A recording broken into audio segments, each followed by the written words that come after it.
Now, Accenture recently surveyed close to 31,000 consumers across 26 countries to understand what communications service providers need to do in order to address their well-connected consumers' desire for immediacy and increased control of their digital communication and entertainment options. In studio with me to discuss some of the key findings, I have Tammy Whyman, Managing Executive for Strategy and Communications at Accenture South Africa. Tammy, welcome. Thank you very much. Like I said in the intro, 31,000 consumers, 26 countries across developed and developing territories. From a macro perspective, how different or similar are the wants and needs of these two economic classifications from a telecoms perspective, so to speak?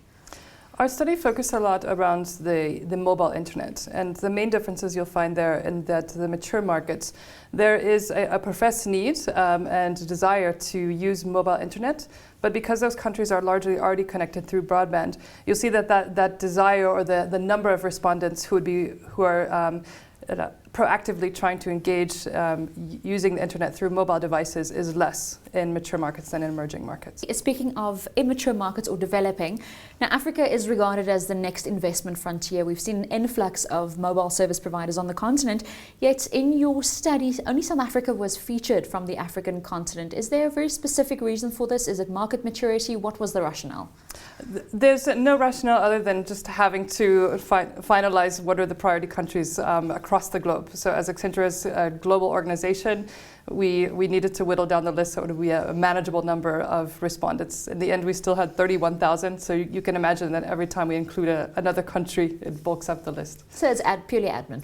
Well, it was admin, and just South Africa is actually a great market to track the development of the telecom industry, because it's within Africa, it's arguably the most developed, and it's a borderline. Some of the patterns are mimicking the developed markets, and others are mimicking the emerging markets. So it gives a nice testing ground. So it gives you a window into the continent nonetheless. Yes, certainly. All right, so now that we've set the context, let's look at some of the key findings. Mobile speed. Now, today's consumers want ease of use. I want connectivity wherever I go. I want to be connected instantaneously. What were some of the key findings regarding speed from both a developed and developing market perspective? Yeah, there it was very similar. The consumers professed that the most important need when it comes to mobile internet is speed. Cost was actually coming fourth. So it's really a challenge for operators. They need to provide a very quality network that satisfies consumers. But now speed is aligned to cost. We've seen the next generation things come in like 4G, LTE, which is more aligned to developed markets, but we're seeing it a steadily influx into South Africa. Mm-hmm. From a cost perspective, are consumers willing to pay more for faster internet connectivity? Yes, most consumers are willing to pay more. We found that in the study there was a small number between 10 to 15% who would not be willing to pay anything more, but the majority of people would be willing to pay even some up to 35% more. More towards the developed markets then? It was actually the emerging markets who are willing to pay more. South Africa was again sitting in the middle between the developed and the emerging markets. Perhaps it's a reflection of what consumers already feel that they're spending within South Africa for mobile. So it could be a reflection that they're not willing to pay more when currently they're pushing to pay less, as a matter of fact. Now, brand loyalty is another aspect. Mm-hmm. A consumer only stays loyal if the service provider gives them exactly what they want, and consumers are becoming increasingly more fickle. Trends are also moving towards a cashless society, using your mobile device as a payment gateway. Mm-hmm. Did you see similar trends in your key findings, and how does this relate to developed and developing? We've seen in countries like Kenya, where through devices like M-Pesa and platforms, this has become a trend. Is it similar in the developed markets as well, and what are the other developing markets saying? In terms of payment solutions, there is a higher demand coming from the emerging markets. So obviously that's filling a gap which exists in those societies. And in terms of loyalty, we find that consumers in emerging markets tend to be more loyal to actually the equipment manufacturers rather than the mobile operators. That's the same trend that we're finding across the globe, but it's just more highlighted within the emerging markets, that the actual handset devices have started to create stronger loyalty. than others, which could be the operators themselves or some of the other over-the-top platforms such as social media. Because it's about the features that they offer, and it's also an aspirational thing.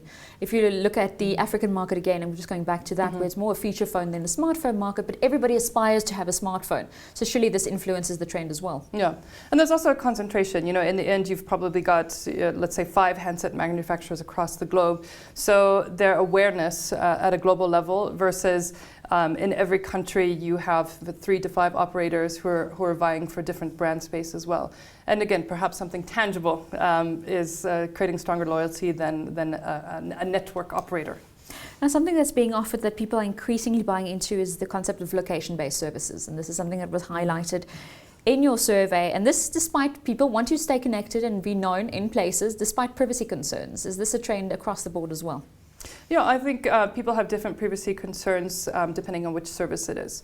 And that concern obviously gets higher when you're looking at such things as payments and looking at potential fraud. So I think consumers are willing to give up some of those concerns, but again, depending on what is the service and what is the inherent risk that they could be potentially opening themselves up to. And what's the track record of the service provider? Exactly, yes. And Tammy, just as a last point, what was the most surprising trend or finding of this year's survey that could perhaps shape the trends for this year and the year going forward? Yeah, I think the most surprising trend on a personal level, I mentioned it previously, was the fact that, especially in emerging markets, that the handset manufacturers are those which are gaining the share of mind. And I think that presents a real challenge for the operators. And you know, I think it shows that the ecosystem is really broken, and that the operators and the banks and the over-the-top players and the device manufacturers will need to learn how to partner together. Having said that, you know, in terms of that the handset manufacturers are slightly ahead. It's not that you know, it's clear that they're the ones who are going to be dominating in terms of share of mind. Actually, if you look across, it's quite divided, whereby if you're looking back 10 years ago, it largely would have been the mobile operator as the only person in the ecosystem. So it's testament that there's a real partnership that needs to be happening. Besides partnership, how important is innovation?